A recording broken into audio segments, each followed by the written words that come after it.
Saudi ভিসার নতুন নিয়ম চালু করছে। অতি দুঃখের সাথে জানাচ্ছি, গতকালকে রিয়াদের একটি সুপার কারখানায় অগ্নিকাণ্ডের ঘটনা ঘটে।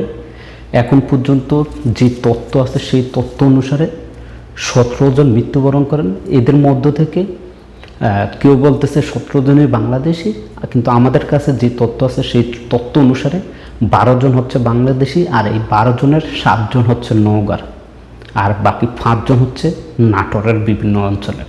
সৌদি সরকারের পক্ষ থেকে সৌদি ভিসার নতুন নিয়ম করছে। বিশেষ করে যারা কাজে আসবেন তাদের জন্য বাংলাদেশ বিএমইটি কর্তৃপক্ষের কাছ থেকে নতুন একটি নিয়ম কার্যকর হয়েছে। যারা উমরা ভিসায় আসবেন তাদের জন্য নতুন নিয়ম চালু হয়েছে। যারা ডোমেস্টিক প্রবাসী আছেন তাদের জন্য নতুন নিয়ম।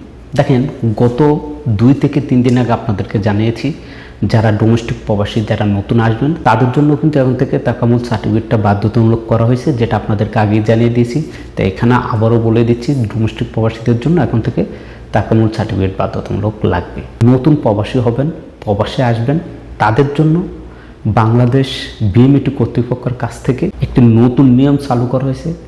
আগে যখন আপনি বিএমইটির জন্য আবেদন করতেন তখন এই সিস্টেমটা ছিল না, এখন নতুন একটি সিস্টেম করা হয়েছে। আপনি যখন বিএমইটি কার্ডের জন্য আবেদন করবেন, ওই আবেদনের সময় আপনার একজন নমিনি দিতে হবে, বা আপনি যাকে নমিনি দিবেন তার একটি ব্যাংক অ্যাকাউন্ট তথ্য সেখানে দেওয়ার জন্য বলা হয়েছে। এখন এটা নিয়ে হয়তো আরও দুর্নীতি বাড়বো, আরও টাকা খাওয়া হবে, আরও হয়রানির শিকার হবে আগের চাইতে বেশি। কেননা দেখেন, আগে আপনি অনলাইনে যখন আবেদন করতেন, আবেদন করার সময় কিন্তু এই ঝামেলাগুলো ছিল না। আপনার নমিনিকে তাকে দেয়, তারপর হচ্ছে আপনার ব্যাংক অ্যাকাউন্ট দেওয়া, এগুলো নতুন করে অ্যাড করছে, যার ফলে এখন যে এজেন্সি আছে এজেন্সিরও আপনাদের কাছ থেকে টাকা বেশি খাইবে। হয়তো আপনাদেরকে বলবে না যে আপনাদের নমিনির ব্যাংক অ্যাকাউন্ট দেওয়া লাগবে, হয়তো বা এজেন্সিরা তাদের কোনো একটা অ্যাকাউন্ট দিয়ে দিবে। এর ফলে আমাদের প্রবাসীরা সবচাইতে বেশি হয়রানির শিকার হবেন। এতদিন যা হয়েছেন তো হয়েছেন, এখন এর চাইতে বেশি হয়রানির শিকার আপনাদেরকে হতে হবে। এছাড়াও বিএমইটি কর্তৃপক্ষের কাছ থেকে জানিয়ে দিয়েছেন, যারা আগে বিএমইটির জন্য জমা দিয়েছেন, আবেদনও করে ফেলছেন, কিন্তু আপনাদের এখনও বিএমইটি হয় না, তাদেরকেও নমিনির ব্যাংক অ্যাকাউন্ট দেওয়ার জন্য বলা হয়েছে। যদি আপনি আপনার নমিনির ব্যাংক অ্যাকাউন্ট না দেন, সেক্ষেত্রে আপনার কিন্তু বিএমইটি হবে না। এই নতুন আপডেটের ফলে এখন আরও হয়রানি বেড়ে গেছে আমাদের প্রবাসীদের জন্য। এছাড়া কিছুদিন আগে আপনাদেরকে উমরা বিষয়টা জানিয়েছিলাম যে পুরো 1 বছরের একটি সময় নিয়ে আপনি সৌদিতে আসতে পারবেন, এবং এই যে আসবেন, আসার ফলে কিন্তু আপনি সর্বোচ্চ 90 দিন থাকতে পারবেন।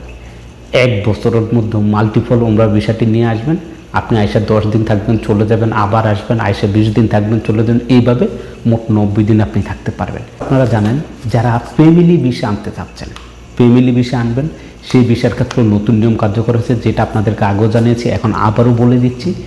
যে আগে যেটা হতো, ধরেন আপনার ফ্যামিলি আপনি 5 জনের ভিসা তুলছেন, এখন এই 5 জনের ভিসার মধ্যে সকল কাজ কমপ্লিট হয়েছে, এখন আপনি আসবেন বা আপনার এই 5 জন আসবে, এমন সময় কোনো একজন ব্যক্তির কোনো একটি সমস্যা হয়ে গেছে, যার কারণে ওই ব্যক্তি আসতে পারে না। এর জন্য কিন্তু ওই যে বাকি যে 7 জন তারাও কিন্তু আসতে পারত না। একজনের সমস্যার কারণে বাকি যে 4 জন ছিলেন তারাও আসতে পারে না। কেননা অ্যাম্বাসির নিয়ম এটা, 5 জনের বিষয় হলে 5 জনে যেতে হবে, 4 জনের বিষয় হলে 4 জন একসাথে ফ্যামিলি এটা যেতে হতো। সেই সিস্টেম থেকে সরে এসেছে অ্যাম্বাসির পক্ষ থেকে, সৌদি সরকার পক্ষ থেকে ঘোষণা দিয়ে দিয়েছে, এখন থেকে যদি আপনার ফ্যামিলি বিষয় আপনি 4 জন হন, 5 জন হন, যতজন হন না কেন, এর মধ্যে যদি কোনো একজন ব্যক্তির কোনো একটি সমস্যার কারণে, অসুবিধার কারণে সে যেতে না চায়, সেক্ষেত্রে বাকি যারা থাকবেন, 3 জন থাকুক, 4 জন থাকুক, ওরা কিন্তু ঠিকই সৌদি আরব আসতে পারবেন। এটা নতুন নিয়ম। আগে যেটা হতো, একজনকে ছাড়া আপনি আসতে পারতেন না, আপনার যদি 5 জন থাকে 5 জন কমপ্লিট হয়ে আসতে হতো। আর যদি একজনের সমস্যা হতো, তাহলে আপনাদের ফ্লাইটের টিকিট সব কিছু আবার নতুন করে আবার ভিসা আবেদন করে সব কিছু করতে হতো। এখন সেটা বাদ, একজনের যদি সমস্যা হয়, সে যদি না আসতে পারে, বাকি যারা থাকবেন তারা সবাই আসতে পারবেন। ভিডিওটা বেশি বেশি করে শেয়ার করবেন, আমাদের হাজার হাজার প্রবাসী ভাই উপকৃত হবে।